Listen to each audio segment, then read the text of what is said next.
নমস্কার বন্ধু, জীবনবাণীর আরও একটি নতুন পর্বে আপনাকে স্বাগত জানাই, যেখানে আমরা প্রতিদিন পদ অনুসারে ঈশ্বরের বাক্য অধ্যয়ন করি। আমরা বাইবেলের প্রথম পুস্তক আদি পুস্তকের মধ্যে দিয়ে আমাদের যাত্রা অব্যাহত রেখেছি এবং বর্তমানে আমরা সেই মহা জলপ্লাবন সংক্রান্ত ঘটনাগুলির উপর আলোকপাত করছি। আমাদের গত পর্বে আমরা শিখেছি যে জলপ্লাবন ছিল সহিংসতা ও পাপের পরিপূর্ণ একটি বিশ্বের বিরুদ্ধে ঈশ্বরের ধার্মিক বিচারের এক বিশ্বজনীন বহিঃপ্রকাশ। বৃষ্টি থেমে যাওয়ার পর আমরা নোহকে মনে রাখার ক্ষেত্রে এবং ধীরে ধীরে পৃথিবীকে পূর্বাবস্থায় ফিরিয়ে আনার ক্ষেত্রে ঈশ্বরের বিশ্বস্ততা প্রত্যক্ষ করেছি। আজ আমরা দেখব কিভাবে পৃথিবী সম্পূর্ণ শুকিয়ে যায় এবং নোহ ঈশ্বরের আদেশে জাহাজ থেকে বেরিয়ে আসেন। আমরা নোহের আরাধনার উপর আলোকপাত করব, যেখানে তিনি একটি যজ্ঞবেদী নির্মাণ করেন এবং প্রভুর উদ্দেশ্যে বলিদান উৎসর্গ করেন। তাহলে চলুন আমরা ঈশ্বরের বাক্যের দিকে ফিরে যাই এবং আজকের অধ্যয়ন শুরু করি।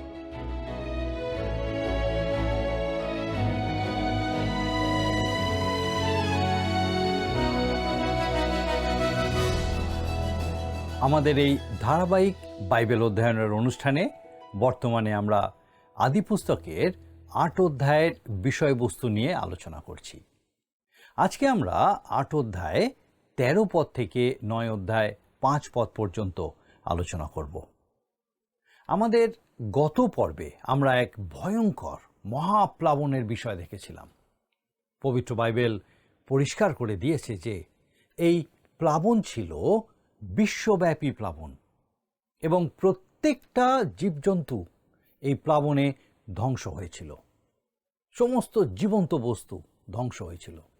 কেবল নোহ বেঁচে ছিলেন এবং আর যারা নোহের তৈরি জাহাজে নোহের সঙ্গে ছিল তারা বেঁচেছিল।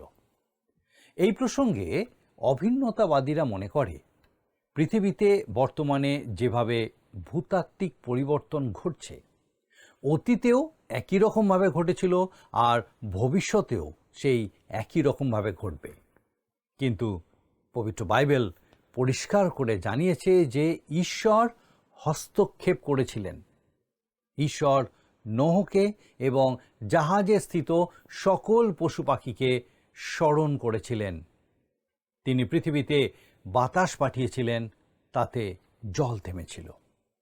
পৃথিবীর অবস্থা জানার জন্য দাঁড়কাককে পাঠালে সে আর ফিরে আসেনি, কিন্তু পায়রা ফিরে এসেছিল।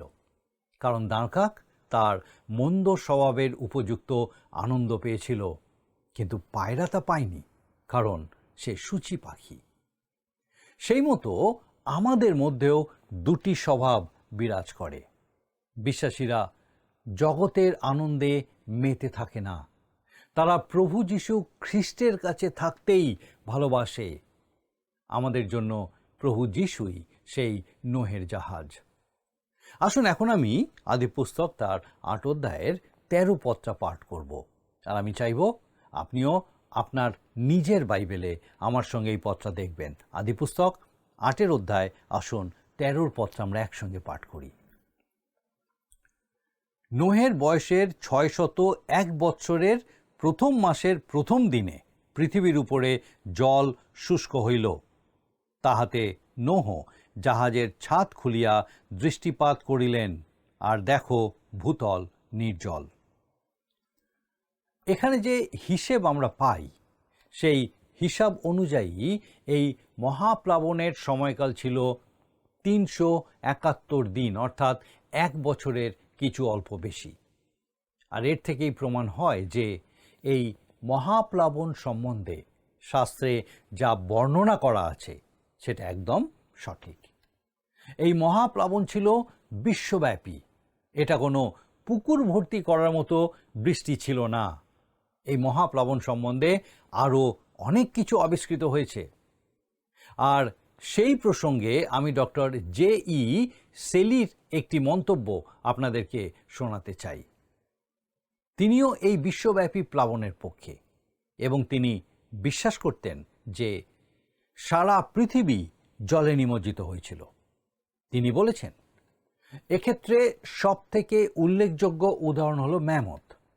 এই বিশালকার হাতিগুলিকে সাইবেরিয়ার তুন্দ্রা অঞ্চলের হিমায়িত পলিমাটির নিচে, এশিয়া মহাদেশ জুড়ে এবং আলাস্কা ও কানাডার উত্তরে মাটির নিচে জীবাশ্ম রূপে পাওয়া গেছে। এই হাতিগুলো জলা জমিতে থাকতো না, এরা হাজারে হাজারে দল বেঁধে একসাথে উঁচু পার্বত্য অঞ্চলে থাকত।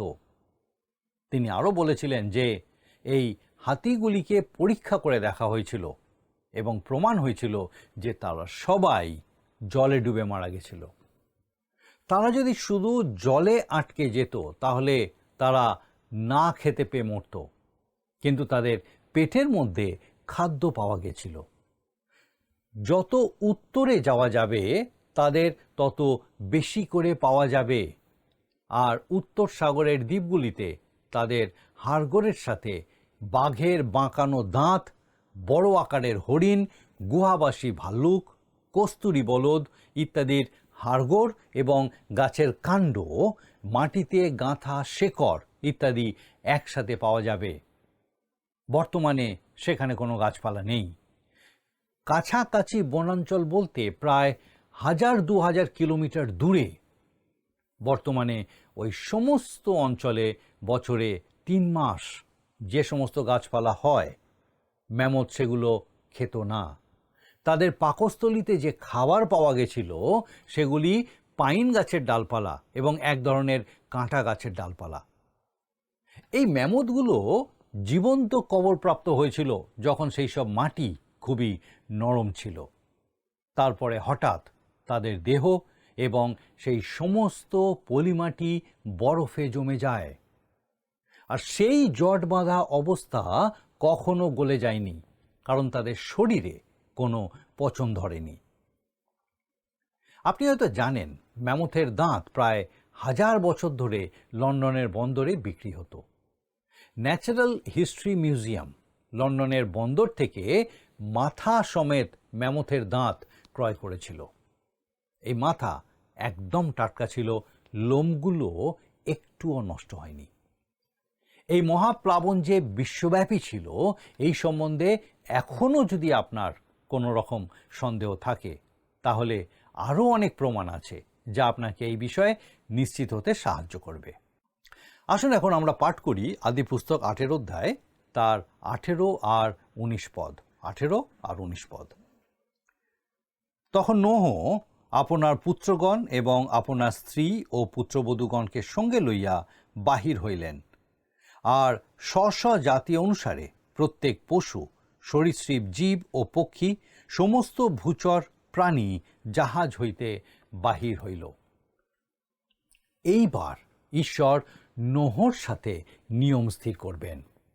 পরের অধ্যায়ে আমরা নতুন করে সবকিছুর আরম্ভ দেখতে পাব। আর ঈশ্বর নোহর সাথে যে নিয়ম স্থির করেছিলেন তা খুবই গুরুত্বপূর্ণ। ঈশ্বর নোহর সাথে যে নিয়ম স্থির করেছিলেন সেই নিয়ম পৃথিবীর সমস্ত মানুষের জন্য। আসুন আমরা দেখি, 20 পদে লেখা আছে, আদিপুস্তক তার 8 অধ্যায় 20 পদ। পরে নোহ সদাপ্রভুর উদ্দেশ্যে যজ্ঞবেদী নির্মাণ করিলেন এবং সর্বপ্রকার সূচি পশুর ও সর্বপ্রকার সূচি পক্ষীর মধ্যে কতকগুলি লইয়া বেদীর উপরে হোম করিলেন।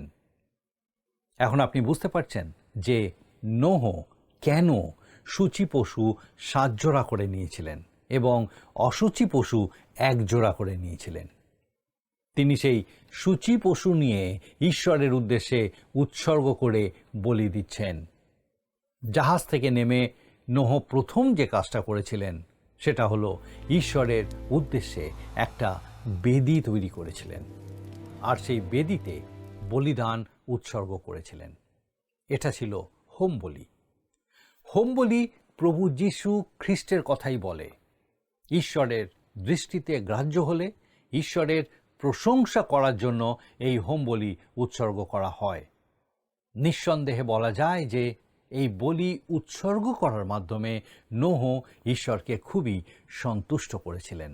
কারণ আমরা 21 পদে দেখি লেখা আছে, 21 পদ, তাহাতে সদাপ্রভু তাহার সৌরভ আঘ্রাণ করিলেন, আর সদাপ্রভু মনে মনে কহিলেন, আমি মনুষ্যের জন্য ভূমিকে আর অভিশাপ দিব না, কারণ বাল্যকাল অবধি মনুষ্যের মনস্কল্পনা দুষ্ট, যেমন করিলাম তেমন আর কখনো সকল প্রাণীকে সংহার করিব না। এই বিষয়ে আপনি 100% নিশ্চিত হতে পারেন। ঈশ্বর বলেছেন, বাল্যকাল অবধি মনুষ্যের মনস্কল্পনা দুষ্ট।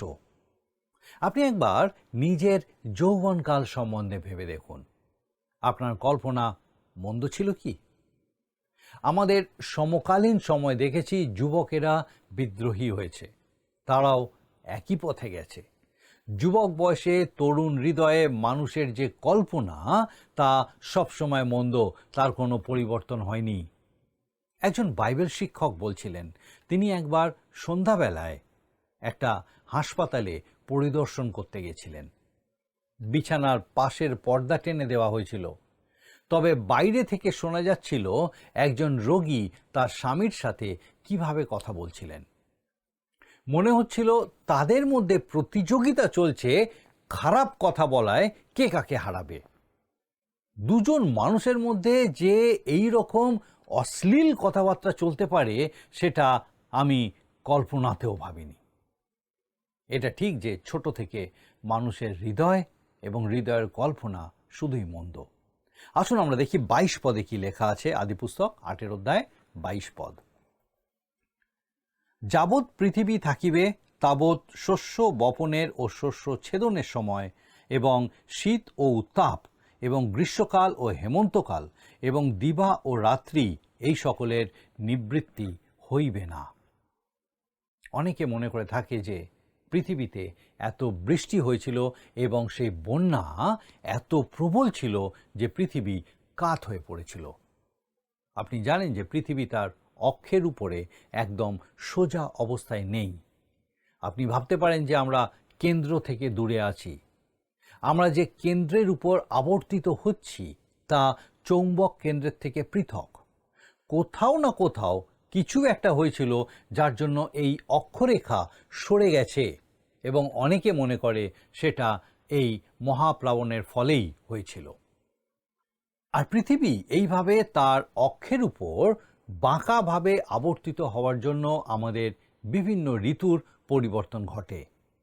একটা লাট্টু যেমন টলমল করে ঘোরে, আমাদের পৃথিবীও সেই একই রকমভাবে ঘোরে, এবং সেই জন্য আমরা বিভিন্ন রকমের ঋতু পাই। মহাপ্লাবনের আগে মানুষ 3টে জিনিস রপ্ত করেছিল।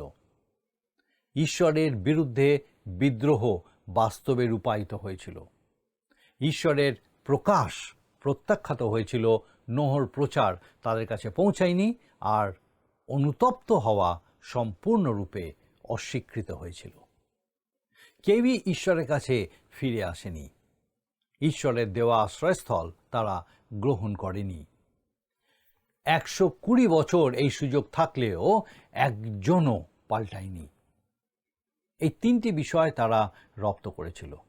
তারা ঈশ্বরের বিরুদ্ধে বিদ্রোহী হয়েছিল, ঈশ্বরের প্রকাশকে প্রত্যাখ্যান করেছিল, এবং কোনোভাবেই তারা অনুতপ্ত হয়নি। আর এখনও নোহ যখন জাহাজ থেকে বার হয়ে আসছেন, তখন তার অবস্থান একদম আলাদা। এখন তিনি সমগ্র মানবজাতির মস্তক, ঠিক যেরকম আদম ছিলেন। আমরা সকলেই আদমের সাথে সম্পর্কযুক্ত, কিন্তু আমাদের সাথে নোহর আত্মীয়তা আরও অনেক কাছের। নোহকেই আজ সমগ্র মানবজাতির পিতা ধরা যেতে পারে। আসুন এবারে আমরা 9 অধ্যায় আলোচনায় যাব। আদিপুস্তক 9 অধ্যায়। এই অধ্যায়ের মূল বিষয় হল নতুন নির্দেশ, নতুন ব্যবস্থা, এবং নোহ ও তার পুত্রদের পাপ। এখন আমরা এক নতুন সূচনায় এসে পৌঁছেছি। এটা যে কত বড় বৈপ্লবিক এক সূচনা সেটা উপলব্ধি করা বেশ কঠিন। মানুষের বিবেকের বিধান শেষ হয়েছে। ঈশ্বর মানুষকে শাসনতন্ত্রের মধ্যে নিয়ে আসছেন এবং তিনি নিজে শাসন করবেন। নোহর সাথে ঈশ্বর যে নিয়ম স্থির করলেন তার মধ্যে আমরা এই বিষয়টার কিছুটা দেখতে পাব। আর এখানে আমাদের একটা বিষয় মনে রাখতে হবে, ঈশ্বর যখন নোহর সাথে নিয়ম করেছেন তখন আমার আপনার সাথেও নিয়ম করেছেন। তিনি সমস্ত মানুষের জন্য নিয়ম করেছেন। আসুন আমরা 9 অধ্যায়ের প্রথম পদটা পাঠ করি। আদিপুস্তক 9 অধ্যায় তার প্রথম পদ। পরে ঈশ্বর নোহকে ও তাহার পুত্রগণকে এই আশীর্বাদ করিলেন, তোমরা প্রজাবন্ত ও বহু বংশ হও, পৃথিবী পরিপূর্ণ করো। এখানে বলা হয়েছে পৃথিবী পরিপূর্ণ করো। এই কথাটার গভীর অর্থ আছে। আমরা জানি যে মহাপ্লাবনের আগে এক সভ্যতা ছিল, আবার মহাপ্লাবনের পরেও এক নতুন সভ্যতা গড়ে উঠতে চলেছে। যখন আদমকে বলা হয়েছিল পৃথিবী পরিপূর্ণ করতে, তখন নিশ্চয়ই সেখানে অনেক জীবজন্তু ছিল। তারা কেমন ছিল, তাদের নাম কি ছিল, এই সমস্ত আমি জানি না। তারা ঈশ্বরের সৃষ্ট জীব ছিল। এর থেকে বেশি কিছু বললে সেটা অনুমান হবে। এখানে লক্ষ্য করে দেখুন, ঈশ্বর নোহকে সব থেকে আগে বলছেন, তোমরা প্রজাবন্ত ও বহু বংশ হও, পৃথিবী পরিপূর্ণ করো। বিভিন্ন বংশের বৃদ্ধি পাওয়ার কথা বলা হচ্ছে। লক্ষ্য করে দেখুন, এক বিশেষ পরিস্থিতিতে ঈশ্বর তাদেরকে এই আদেশ দিচ্ছেন। এখন কিন্তু আমরা জনবিস্ফোরণের সময় বাস করছি। এই পৃথিবী মানুষে পরিপূর্ণ এবং এটা খুব ভয়ের বিষয়। যাই হোক, নোহের অবস্থান কিন্তু একদম আলাদা। এই বিশাল পৃথিবীতে তিনিই কেবলমাত্র একা পরিবার নিয়েছিলেন। আপনি একবার একটু ভেবে দেখুন, আপনি সকালবেলায় ব্যস্ত রাস্তায় গাড়ি চালিয়ে যাচ্ছেন, আপনার সামনে গাড়ি, পিছনে গাড়ি, পাশে গাড়ি, এই অবস্থায় আপনি ট্রাফিক সিগন্যালে দাঁড়িয়েছেন আর পিছন থেকে সবাই হর্ন বাজাচ্ছে। এটা একটা সাধারণ বিষয়। কিন্তু হঠাৎ এক বছরের মধ্যে আপনি দেখলেন আপনি রাস্তায় গাড়ি নিয়ে বেরিয়েছেন, আরে একটাও গাড়ি আপনি দেখতে পাচ্ছেন না। আপনি অনেক দূর গেলেন, কোনো গাড়ি দেখতে পেলেন না। আপনি একাই গাড়ি চালিয়ে চলেছেন। দেখলেন কোনো ট্রাফিক সিগন্যালেরই আলো জ্বলছে না। সেগুলোর আর দরকার নেই, কারণ রাস্তায় তো গাড়িই নেই। এটা খুবই অস্বাভাবিক ঘটনা, তাই নয় কি? নোহর ক্ষেত্রেও তাই হয়েছিল। হাজার হাজার লক্ষ লক্ষ লোক হয়তো তার প্রতিবেশী ছিল, কিন্তু আজ কেউ নেই। আসুন আমরা দ্বিতীয় পদটা পাঠ করি। আদিপুস্তক 9 অধ্যায় তার 2 পদ। পৃথিবীর যাবতীয় প্রাণী ও আকাশের যাবতীয় পক্ষী তোমাদের হইতে ভীত ও ত্রাসযুক্ত হইবে। সমস্ত ভূচর জীব ও সমুদ্রের সমস্ত মৎস্যশুদ্ধ সে সকল তোমাদেরই হস্তে সমর্পিত। এখানে অন্য আরেকটি নিয়ম হলো সমস্ত পশুর উপরে মানুষের নিয়ন্ত্রণ এবং সমস্ত পশুর হাত থেকে মানুষের সুরক্ষা। আমার মনে হয় এর আগে নিয়মটা অন্যরকম ছিল। মানুষ আগে মাংস খেত না, সমস্ত পশুকেই পোষ মানানো যেত এবং কোনো পশুই অন্য কাউকে খেত না। নিশ্চয়ই মনে আছে নোহর কাছে যখন সব পশুরা এসেছিল, তারা নির্ভয়ে এসেছিল। কিন্তু এখন পশুরা মানুষকে ভয় পাবে, আর মানুষও প্রাণী জগতের জন্য দায়িত্বশীল থাকবে। কিন্তু মানুষ প্রাণী জগতের সাথে যে ব্যবহার করে তা নৃশংস ও পাশবিক। বহু প্রাণীকে মানুষ এই পৃথিবী থেকে মুছে দিয়েছে। মানুষ হয়তো হাওয়াই দ্বীপপুঞ্জ থেকে সমস্ত তিমিকে অর্থের লোভে মেরে শেষ করে দিত, যদি না সরকার হস্তক্ষেপ করত। এক সময় পশ্চিমী দেশগুলিতে প্রচুর মোষ পাওয়া যেত, কিন্তু তারা সেগুলিকে মেরে শেষ করে দিয়েছে। আমাদের উচিত বিভিন্ন পশু এবং পাখিকে রক্ষা করার জন্য অনেক সংরক্ষিত জায়গা রাখা। বর্তমানে পৃথিবীর বিভিন্ন দেশে এই রকম সংরক্ষিত বনাঞ্চল রাখা হচ্ছে। আফ্রিকা মহাদেশের প্রচুর প্রাণী শেষ হয়ে গেছে। মানুষ সত্যি এক ভয়ঙ্কর নৃশংস হত্যাকারী জীব। মানুষের হাত থেকে প্রাণীকুলকে বাঁচানোর জন্য আমাদের শাসন ব্যবস্থার প্রয়োজন আছে। আসুন এখন আমরা 9 অধ্যায় তার 3 পদটা পাঠ করি। প্রত্যেক গমনশীল প্রাণী তোমাদের খাদ্য হইবে, আমি হরিৎ ওষুধের ন্যায় সে সকল তোমাদিওকে দিলাম। এখন ঈশ্বর মানুষকে খাদ্যের আরেকটি নতুন সংস্থান করলেন।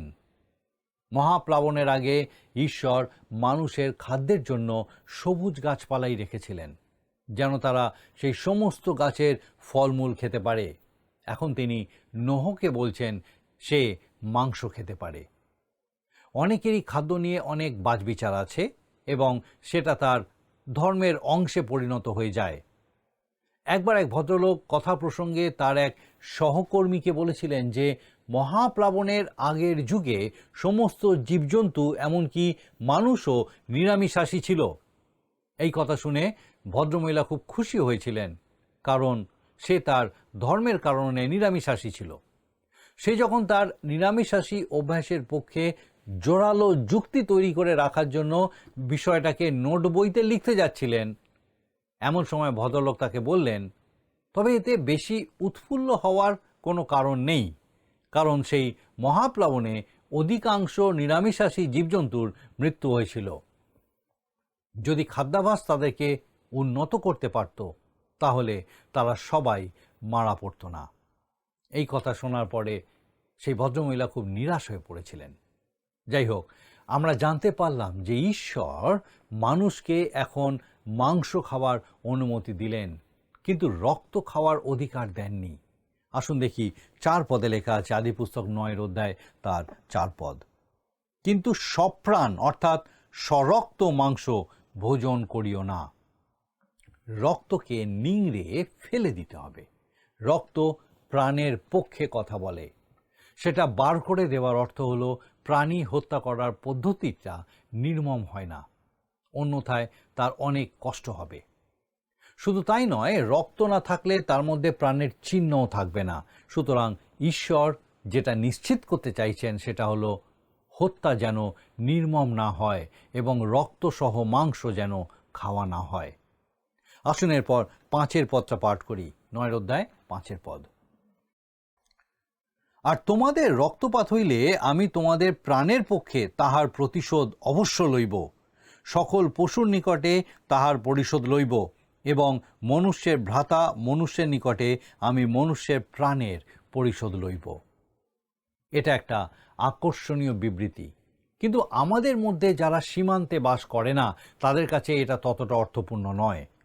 তবে এমন অনেক প্রাণী আছে যারা মানুষের পক্ষে খুবই বিপজ্জনক, যেমন ইঁদুর প্লেগ রোগ ছড়ায়, আবার কুকুরের মধ্যে দিয়ে জলাতঙ্ক ছড়ায়, আর আমরা এগুলিকে প্রায়ই দেখে থাকি।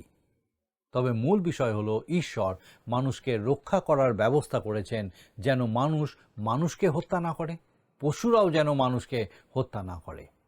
আমাদের আজকের আলোচনা আমরা এখানেই শেষ করব, কিন্তু আসুন তার আগে আমরা দেখে নিই আজকের এই অধ্যায়ের মধ্যে দিয়ে কোন কোন বিশেষ বিষয়গুলো আমরা দেখলাম।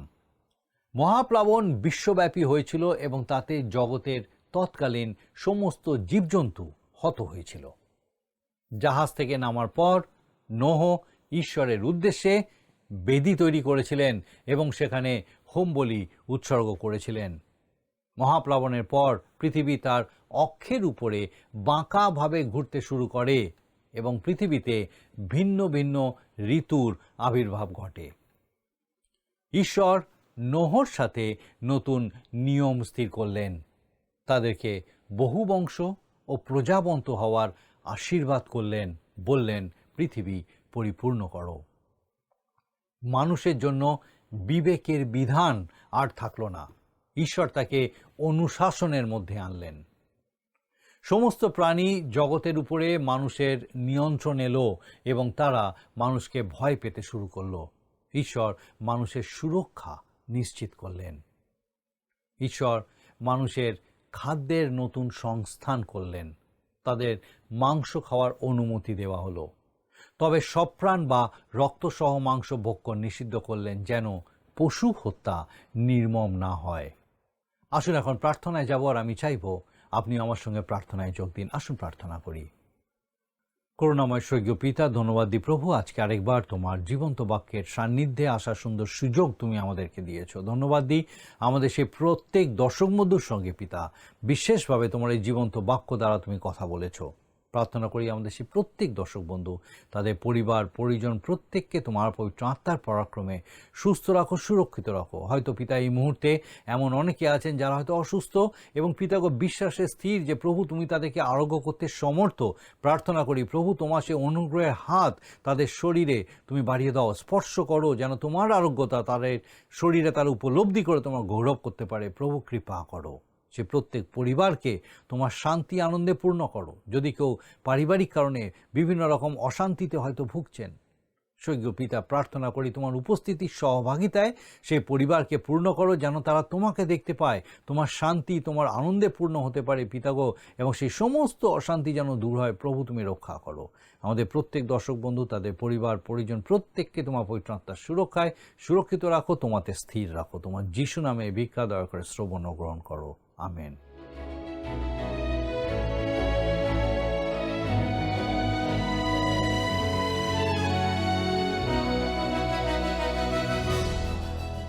প্রিয় বন্ধু, আমি বিশ্বাস করি যে আজকের পর্বটি আপনার জন্য আশীর্বাদ বয়ে এনেছে, কারণ আজ আমরা ঈশ্বরের বাক্যে থাকা সত্যগুলি অন্বেষণ করেছি। আজকের অধ্যয়নে আমরা জানলাম যে 1 বছরেরও বেশি সময় পর জলপ্লাবনের সমাপ্তি ঘটে এবং পৃথিবী ধীরে ধীরে শুকিয়ে যায়। ঈশ্বর নোহের উৎসর্গ গ্রহণ করেছিলেন এবং সৃষ্টির স্থায়িত্বের প্রতিজ্ঞা করেছিলেন। তিনি ঋতু ও সময়ের মধ্যে দিয়ে এক শৃঙ্খলা স্থাপন করেছিলেন। আমরা মানবতার জন্য ঈশ্বরের নতুন নির্দেশনাবলীও দেখেছি, যেখানে তার চুক্তির অধীনে জীবনের প্রতি দায়বদ্ধতা, দায়িত্বশীলতা এবং শ্রদ্ধার উপর গুরুত্ব দেওয়া হয়েছে। পরবর্তী পর্বে আমরা নোহের সাথে ঈশ্বরের সেই চুক্তির বিষয়ে অধ্যয়ন করব, যা সমগ্র মানবজাতির জন্য মৌলিক নীতিমালা স্থাপন করেছিল। আমরা আরো দেখব যে জলপ্লাবনের পরেও পাপের ধারা অব্যাহত ছিল, কিন্তু ঈশ্বরের উদ্দেশ্য সবসময় অনুগ্রহ, নির্দেশনা এবং প্রতিজ্ঞার মধ্যে দিয়েই এগিয়ে চলেছে।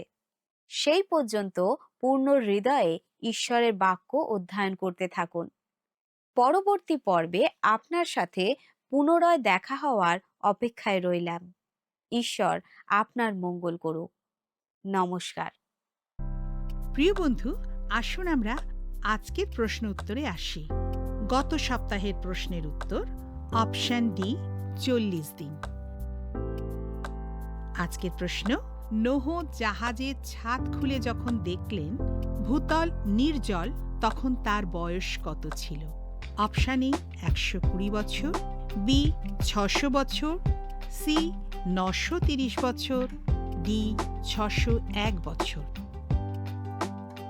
প্রিয় বন্ধু, এই প্রশ্নের উত্তর আগামীকাল সন্ধ্যে 6টার মধ্যে option A, B, C, D সহকারে আপনার নাম ও সম্পূর্ণ ঠিকানা সহ 9433497235 এই নম্বরে SMS-এ বা হোয়াটসঅ্যাপে পাঠাবেন।